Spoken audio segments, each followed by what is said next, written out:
Hi everyone, welcome to digital GK classes. तो BEd versus BTC से related जो है एक ब्रेकिंग न्यूज आई है, वो है एनसीटी की इमरजेंसी मीटिंग। ये इमरजेंसी मीटिंग जो है द्वारका सेक्टर 10 में हो रहा है। इसका क्या रीजन है, सारी चीजें मैं आपको बताने वाली हूँ। देखिए, मुझे पता है कि बीएड के जो स्टूडेंट हैं काफी ज्यादा निराश हैं, बहुत परेशान हैं, बट मैंने हर वीडियो में कहा है कि आप पढ़ाई करते रहिए, क्योंकि अभी ऑर्डर जो कॉपी जो है जारी हुई है, उसके बाद से जो भी विधिक जो भी डिसीजंस होंगे वो भी लिए जाएंगे। एंड फिलहाल मैंने बोला भी था कि ऑर्डर आने के बाद से, जैसे कि 2018 के गजट को रद्द किया गया है, नया गजट आएगा उसके अकॉर्डिंग ही तय होगा, ठीक है। क्योंकि ये तो उन्होंने, आपको पता ही कि वो रद्द किया गया है जिसकी वजह से बाहर हुए हैं, बट फिलहाल यही सबसे बड़ी जो है मीटिंग है। इस मीटिंग में बहुत सारी चीजें हैं। अभी आप मोटिवेट रहिए बस, क्योंकि देखो पढ़ाई आप नहीं छोड़ सकते हैं। दूसरी तरफ ये भी है कि जो भी बीएड के कैंडिडेट्स हैं, चाहे आप बिहार प्राथमिक भर्ती की तैयारी कर रहे हैं, चाहे आप सीटेट की, आप अपनी तैयारी कंटिन्यू रखिए, क्योंकि इसमें कुछ भी हो सकता है अभी फिलहाल।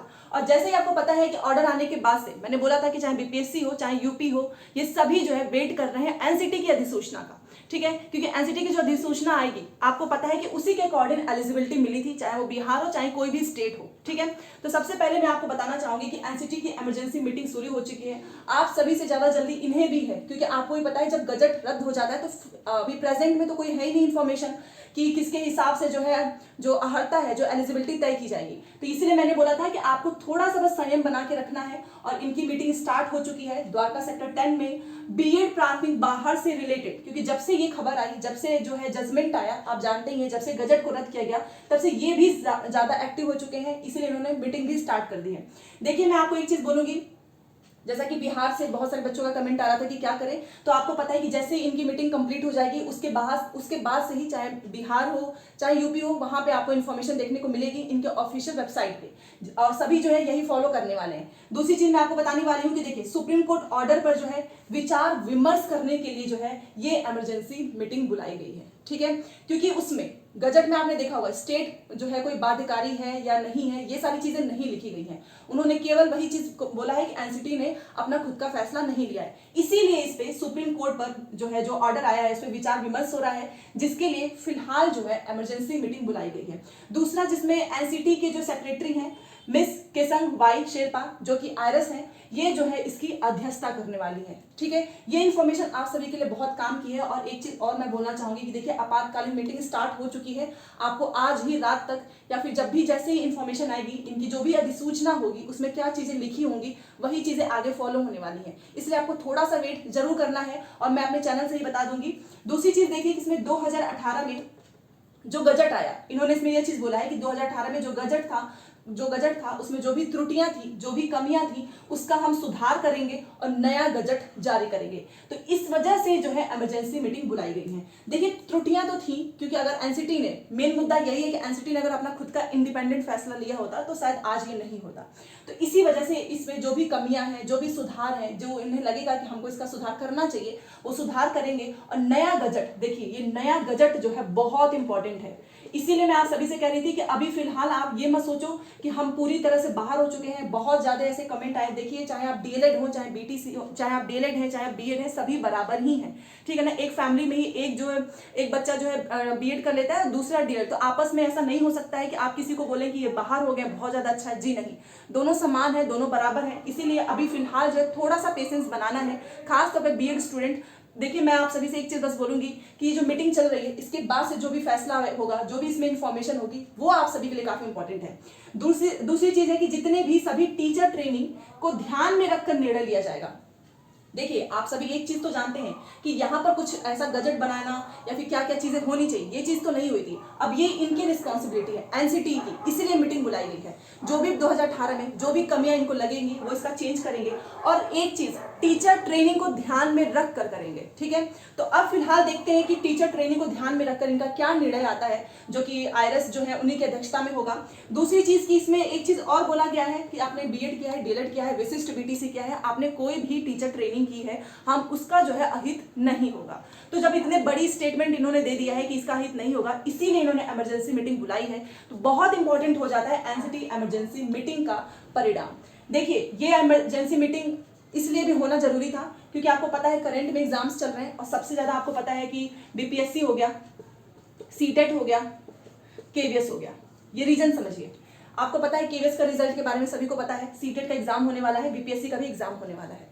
इसीलिए इसका जो है परिणाम आना बहुत जरूरी है। एक नया गजट आएगा, उस गजट में जो भी त्रुटि होगी, जो भी आपके भलाई के लिए होगा, वही इसमें जो है ये लोग रखेंगे। ठीक है, तो इनका एक मकसद ये है कि हम सभी टीचर ट्रेनिंग को देखेंगे, जितने भी टीचर ट्रेनिंग है हम उन सभी को ध्यान में रखेंगे और हमारा फैसला जो भी होगा उसे किसी का भी अहित नहीं होगा।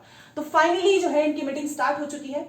और एक चीज और है, देखिए अभी तक सीटेट ने या फिर बीपीएससी ने या फिर केवीएस ने इनका कोई भी अभी नोटिस नहीं आया है। जैसे ही आपका ये इसका इन्फॉर्मेशन आ जाएगा उसके बाद से आपको फाइनली जो है एक ऑफिशियल नोटिस देखने को मिलेगी।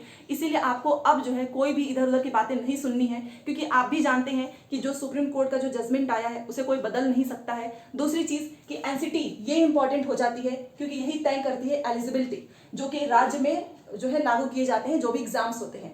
तो ये अब इंपॉर्टेंट हो गया है। ठीक है, क्योंकि अब इनका जो भी गजट आएगा, याद रखिए 2018 में जो गजट आया था वो अभी तक फॉलो हुआ है। अब आपका 2023 चल रहा है। अब 2023 में जो गजट आएगा, जो भी इसमें सुधार करेंगे वो आगे जो है कंटिन्यू होगा। तो इसका असर किस पे पड़ेगा? तो इसका असर आपके सभी एग्जाम्स पे पड़ेंगे।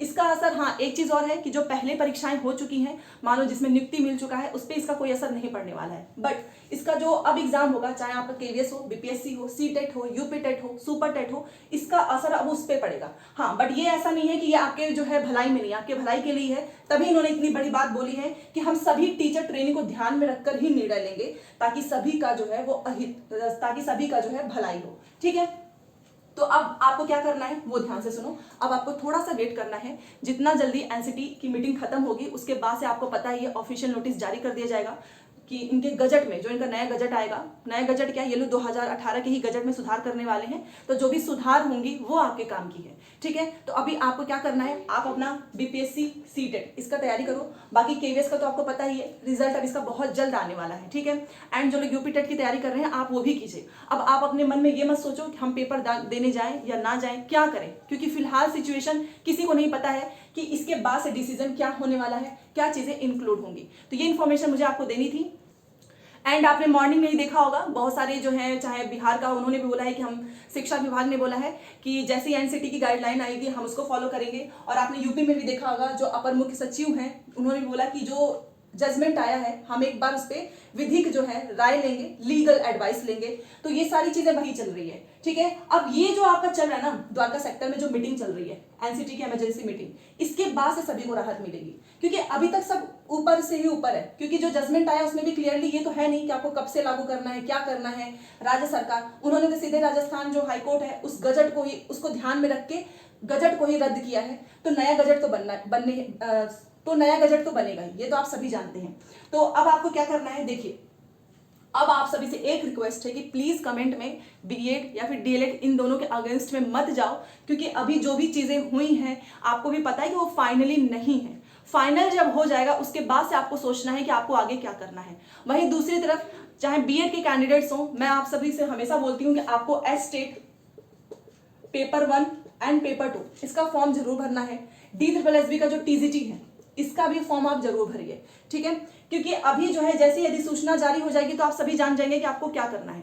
बट फिलहाल जो फॉर्म चल रहे हैं इसमें परेशान होके, इसमें बिजी होके आप ऐसा मत करें कि आप एस्टेट का फॉर्म ना भरें।